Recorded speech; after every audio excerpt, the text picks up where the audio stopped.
Let's look at the rock cycle. Again, this is something you've probably seen before, but just to make sure we're all on the same page. So this is just a nice diagram and a handy way to think about rocks, because rocks are transient entities. They're changing location over time. They're changing the environment in which they reside in over time.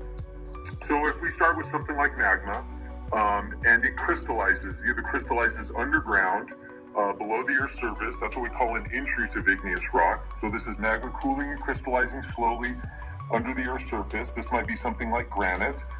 That's one possible rock that would result from magma crystallizing. Magmas, though, might make their way all the way to the surface, where they are expelled to the surface through some type of volcanic eruption. It might be explosive, it might be less explosive, but that would be an extrusive igneous rock. But when that lava or ash or whatever the volcanic material is cools and crystallizes, that will form an igneous rock at the surface. So we have igneous rocks in two different environments. We'll obviously spend some time on those. Once we have any rock at the surface, be it igneous or any other type of rock, it's exposed to weathering, the rain, the wind, the glaciers, the wave action in the ocean, streams, all sorts of different processes conspire to break the rock into smaller pieces. That's what weathering is, breaking the rock into pieces. Once the pieces are small enough that they can be effectively moved, we call that just transportation. Sometimes we also call this erosion, when we're actually moving the particles. Eventually, you run out of energy to move the particles, and so those particles come to rest somewhere, and that's known as deposition. So we're depositing layers of weathered rock in some environment, and those become sediments. Those sediments can then get buried deep enough that they are compressed and cemented together. It's what we call lithification, to form a sedimentary rock. So sedimentary rock would be rocks that have weathered, or material that's weathered out of rocks and been compacted. Could be fossils as well, organic material.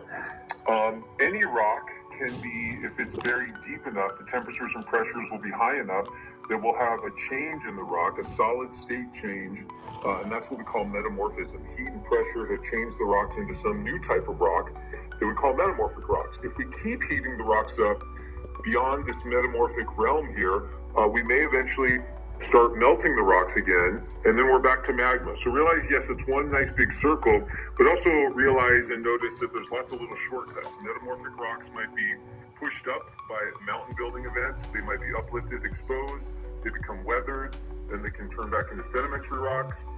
At any point in the game, a rock might be buried deep enough that it becomes metamorphosed. And so there's all sorts of shortcuts there. So that's the rock cycle. So when we look at rocks, what are some of the main things we're looking for? Well, we're looking at the texture of the rock. Now sometimes that could be like how the rock feels to your hand, but more importantly, it's going to be the size, shape, and arrangement of the minerals. And so for rocks that have larger particles, it might be pretty easy just to see with the naked eye what's going on. I would recommend, though, if you want to get into this in some detail, you can get a hand lens. So just a simple loop or that little magnifying glass, a hand lens. 10x, 15x, or 20x would be good ones to get. 10x is kind of the one I prefer. That will allow you to see the particles a little bit better. Because we get into these more fine-grained rocks, maybe like this one here, the particles are so small that it's a little hard to tell exactly what's going on, and so you might need some magnification to tell. But how big are the particles? Are they all big? Are they a mixture of big and small?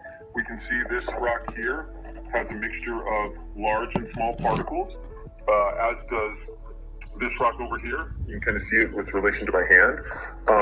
Other rocks might have generally all small particles.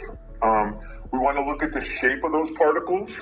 Are they kind of rounded, maybe in shape? If we look back at this one here, we can see a lot of these particles are somewhat